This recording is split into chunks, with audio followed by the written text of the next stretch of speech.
Imagine a bike which transforms riding on our clogged city streets into an exhilarating experience. A bike which is so much fun and so easy to ride that it's just plain ridiculous. And then you don't really mind if it's only offered in neon orange. In fact, the way I see it, you wouldn't want it in any other color, especially when it looks like this.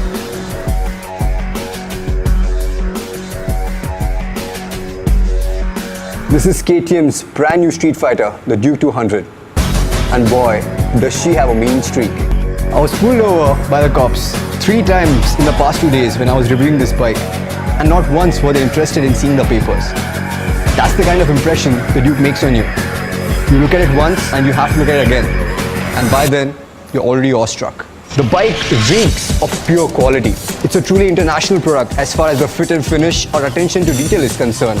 I mean, look at the LED taillights or the exhaust, the underbelly exhaust. The sexy trellis frame, the meaty inverted forks, the chiseled tank, they all give this bike a very brutish appeal. And then you have the multi-function cockpit, and it's nothing short of technical wizardry. It has so many features that I think I'll have to read through them. So, besides the usual stuff, the fuel gauge and the speedometer and tachometer, it also has a clock, an engine temperature bar graph.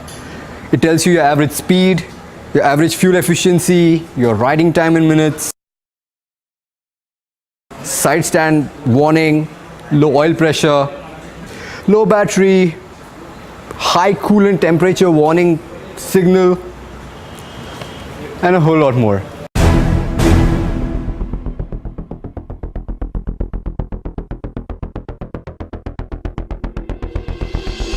The riding stance of this bike with the high-raised handlebars and the higher seating, it evokes more of a supermoto rider in you than the old school sports rider. The Duke 200 has very street-friendly ergos. By that I mean, the handlebar is high-raised, the foot pegs are lower set. Also the way the tank is sculpted, your knee locks in perfectly. And there's also a lot of room for the rider to move around on the bike. But as far as the comfort is concerned, it's not the best, because the seat on the KTM is very stiff, which means your butt starts hurting even on the smallest of city rides.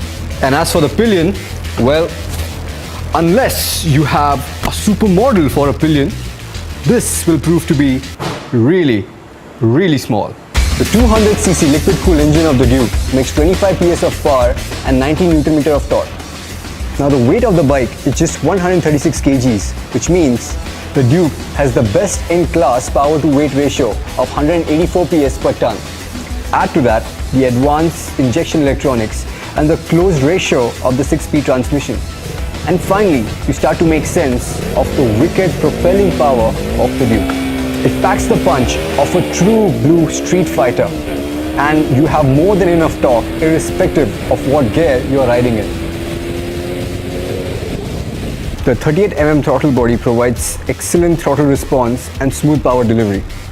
The clutch is well weighted and progressive. And if you're impressed by the acceleration of this bike, wait till you hit the brakes. At the front you have 280mm disc and at the back a 231. But what really sets apart the braking of this bike are the steel braided lines which come as standard. And what this basically means is that you have a bike which has some really potent brakes, which are not only good when it comes to the bite, but they're also very progressive and the feedback is brilliant.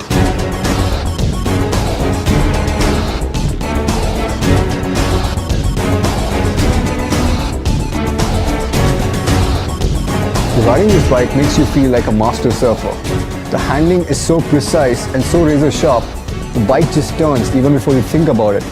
Firstly, the bike is really light, it has a really short wheelbase, and the way it has been designed, all the weight has been clubbed together closer to the center of gravity of the machine, which really boosts the flickability of the bike. And that's the main reason why riding this bike in the city is such a blast. That also has to do with the super sticky rubber on this bike. At the front you have a 110/70 front, at the back you have a 150/60 radial tire, which offer excellent traction and stability. And for those of you who are into cornering, even you guys are in for a treat because the trellis frame on this bike provides exceptional feedback. That, compounded by the inverted forks and the directly linked monoshock suspension, they ensure that you are poised no matter where you are in a corner and also under really hard braking. All through this review, I've been trying to find flaws in the KTM Duke 200. And if to really look so hard, that kind of tells you how good the bike is.